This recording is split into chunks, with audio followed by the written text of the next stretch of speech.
حضرت ستاسو څنګه د ډاکټر صاحب تذکره تاسو کا یا داسې د نور استادانو ستاسو په شخصیت کې چې دا کم رنگ دی دا تاسو باندې د کم داسې اساتذه کرام دي یا داسې نور علمی شخصیات دي چې دا غوي اثر دی ستاسو په ژوند باندې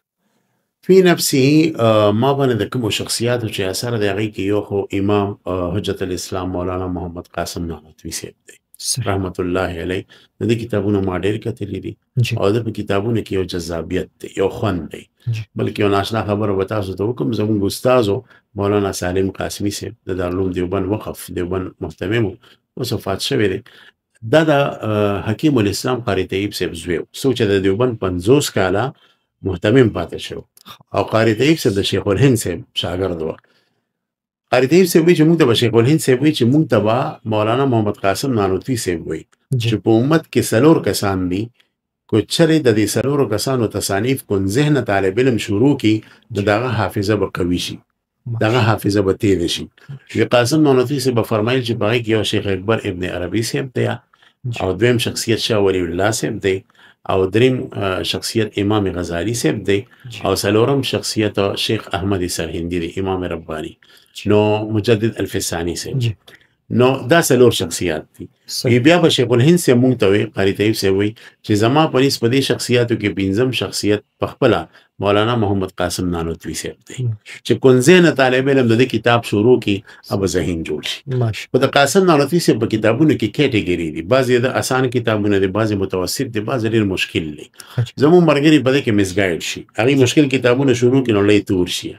واقع دا چې دغه کتابونه شروع کینه اسان کیټګری دي شروع کی لکه دغه مثال لا دي توفیق الکلام فی ترک قرات خلف الامام دی عجب 40 دی هدیت الشیعه دی دا دغه آسان کتابونه دي بیا دویمه درجه کې متوسط کتابونه لکه انتصار الاسلام حجت الاسلام جمال قاسمی بیا اخیری کیټګری کې دغه مشکل ترین کتابونه دي دغه کې تقریر دلپذیر دی داغه نه علاوه د یو مشهور کتاب دی آب حیات او قبله نما دی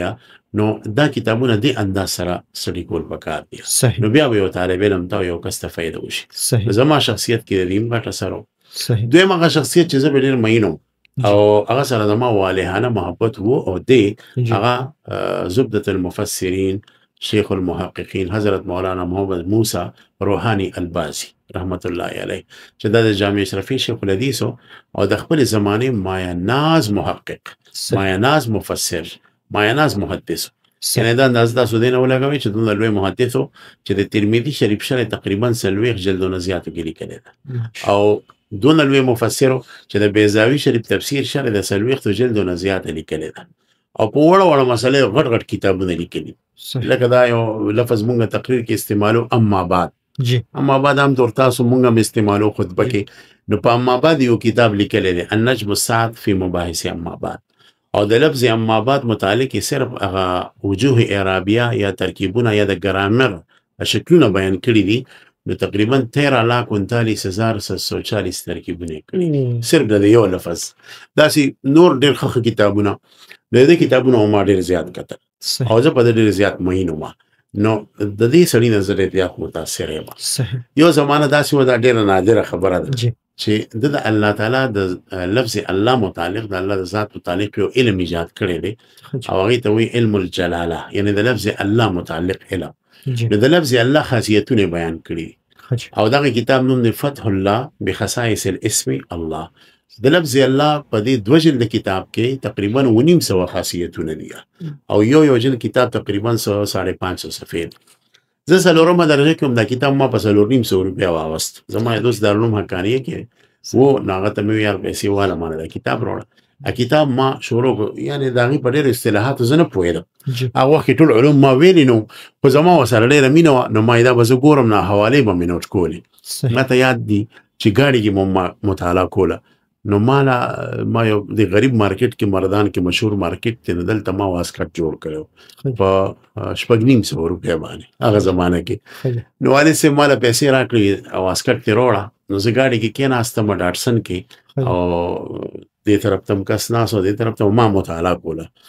فتح الله مې کته د دې اړه کې کوم شوما او مارکیټ ته ورسېدم مناته مې او واسکټ جوړ دی اوجی ام سونه پیسې شپږ نیم سو نو ما خو دا از پیسې وروړې د شجیب ته مې لاس کړو نو لاس مې بل طرف ته ووته ډېر سورې ووهل صحیح خدای پاکه پیسې څه شوې معلومې ده داسې چې زه د کتاب په مطالعه کې مستغرق وم او زمان هغه غل پیسې والې وې صحیح بیا ډېر خفه وم ورته مې چې زمان خو دا پیسې لاړې او تاسو خفه نه شئ سما زه راځم دا ما ته بیا د مروت توجه وي چې دا واسکټ اوس ما یې نه داسې نه وړم جی چې راله مور ته مې کیسه وکړه مور مې ډېره خفه شوه والد صاحب ته مې د یارې ویلي نه شو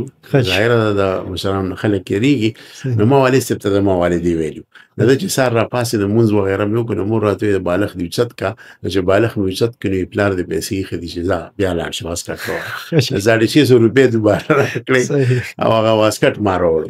نو دونه محبت وو او دې زما د مولانا موسی صاحب د کتابونو سره نو هغې نه ډېر متاثر یم په معقولي مسایلو کې زه چې ډېر متاثر یم هغه د امام رازي صاحب نه او د امام سعد تفتزاني رحمهم الله نه دا د خپلې زمانې ډېر غټ خلک او دریم شخصیت هغه جرجاني صاحب دی نو دې شخصیاتو زه ډېر متاثر یم صحیح ماشاءالله